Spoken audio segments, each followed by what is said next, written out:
Il y a un adage qui dit, si jeunesse savait, si vieillesse pouvait.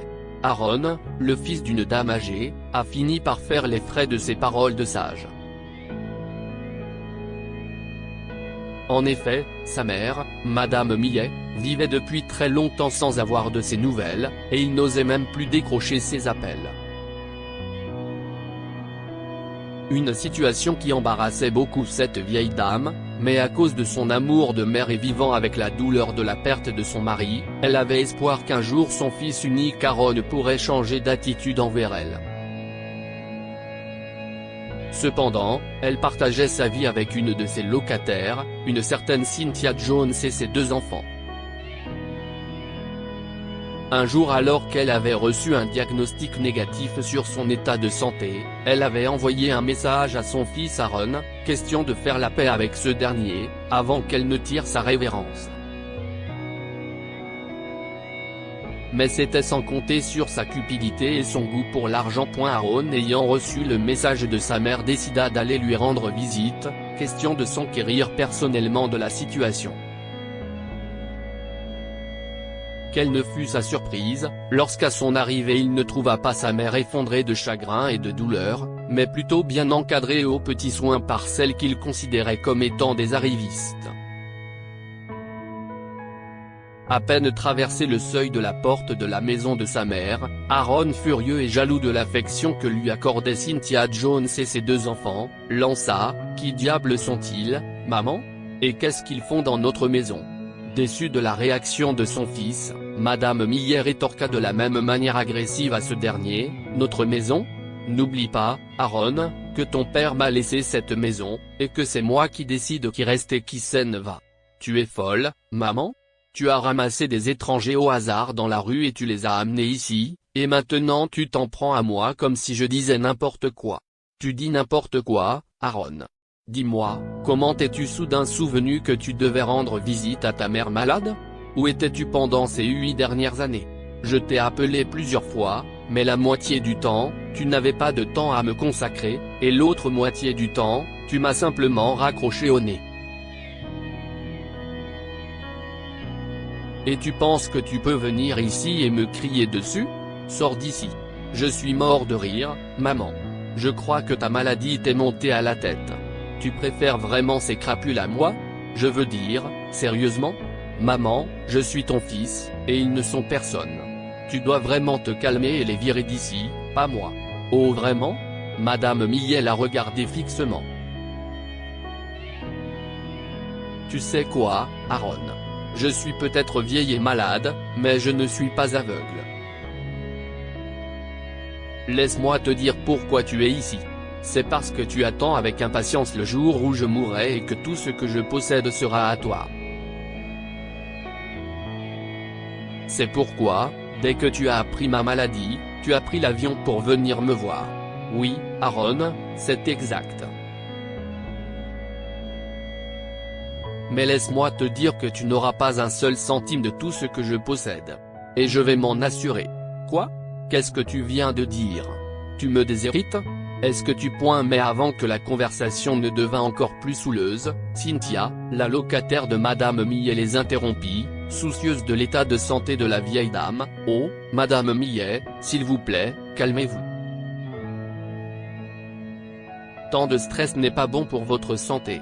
S'il vous plaît, asseyez-vous et prenez un peu d'eau. »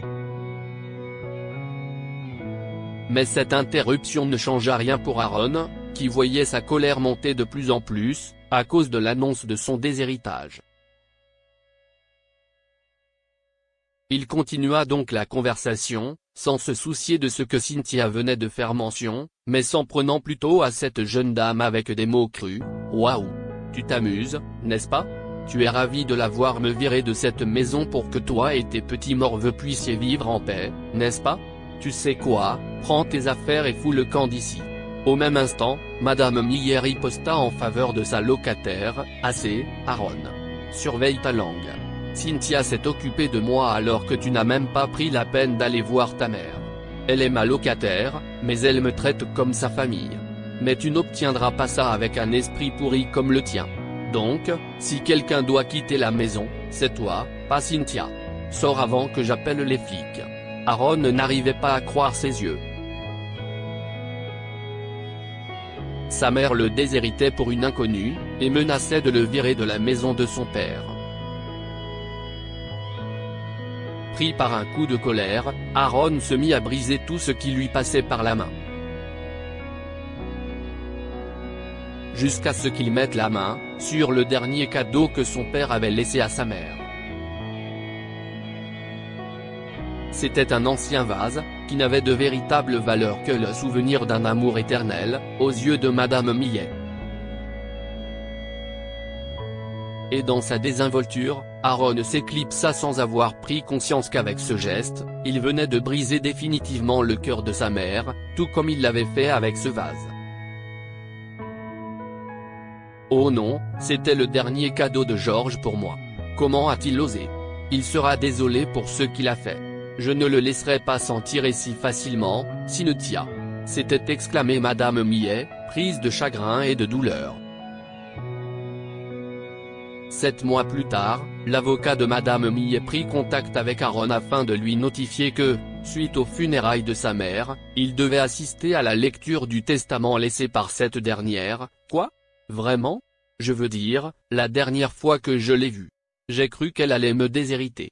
Un appel téléphonique, qui redonna la joie au jeune homme, qui s'imaginait déjà être à la tête d'une bonne fortune, bien sûr, M. 1000, je serai à votre bureau à 15h. Merci, Aaron. J'espère que tu ne seras pas en retard, car je dois rencontrer d'autres personnes aujourd'hui. Ne vous inquiétez pas, monsieur 1000. Je serai à l'heure. Merci beaucoup. Ensuite, Aaron mit fin à la conversation téléphonique avec l'avocat. Mais dans sa tête, le jeune homme ressassait tous les événements qui avaient précédé la mort de sa mère et il n'arrivait pas à comprendre cette décision inattendue de le faire hériter. Pourquoi maman a dû faire tant d'histoires alors? Je savais que cette vieille sorcière ne me déshériterait pas. Après tout, je suis son seul parent vivant. À qui donnerait-elle tous ses biens à part moi? Aaron sourit sournoisement, convaincu qu'il sera l'unique héritier de la succession de sa mère. Il n'avait aucune idée de ce qu'il attendait dans le bureau de l'avocat. C'est quoi ce bordel? C'est une sorte de blague? Quelle ne fut pas sa surprise, dans les bureaux de l'avocat quand il se rendit compte que son héritage n'était autre que le vase qu'il avait cassé chez sa mère. Il entra alors dans une très grande colère et se mit à questionner le notaire, et l'héritage d'1 million de dollars de maman, M. 1000, papa lui avait laissé environ 1,2 million de dollars. Qu'est-ce que maman a bien pu faire avec ça?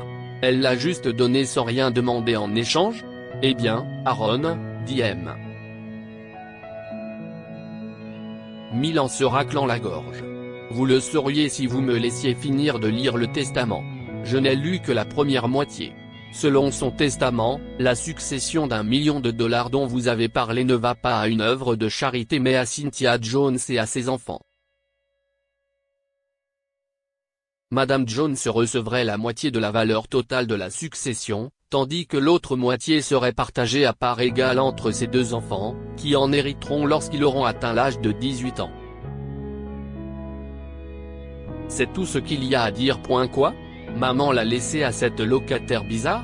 Mais pourquoi? Eh bien, c'est quelque chose que seule Madame Millet peut expliquer. S'il vous plaît, excusez-moi maintenant, nos affaires sont terminées. Il y a des gens qui m'attendent dehors. Aaron se leva, furieux, et regarda à nouveau le vase.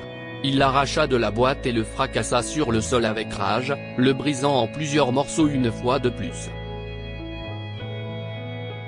Quel gâchis! Je la déteste. Je la déteste, je le jure. S'écria-t-il en colère, maudissant sa mère pour cet héritage insignifiant. À ce moment-là, un bout de papier parmi les morceaux brisés attira son attention. Il le ramassa pour voir ce que c'était et lut le message poignant que sa mère lui avait laissé: un jour, chacun aura ce qu'il mérite. Tu as eu ça parce que, malheureusement, le cœur d'une mère est plus difficile à coller que ce vase. Que pouvons-nous apprendre de cette histoire? Ne jamais faire de mal à ses parents. Aaron était un fils égoïste qui avait peu de considération pour Madame Millet. La femme était consciente de cela, alors elle lui a donné une dure leçon. Les enfants doivent parfois apprendre une leçon à la dure. Madame Millet n'a pas laissé Aaron s'en tirer à bon compte pour la façon dont il l'a traité et lui a donné une bonne leçon. Lire aussi, une petite fille pleure toute seule dans sa maison après que sa mère n'est pas rentrée de l'épicerie. Abonnez-vous à Amomama sur Google News. Cette histoire est inspirée par l'histoire d'un de nos lecteurs et écrite par un rédacteur professionnel. Toute ressemblance avec de véritables noms ou lieux est une pure coïncidence. Toutes les images sont utilisées uniquement à des fins d'illustration. Partagez votre histoire avec nous. Elle changera peut-être la vie de quelqu'un. Si vous souhaitez partager votre histoire, envoyez-nous un mail à info@amomama.com.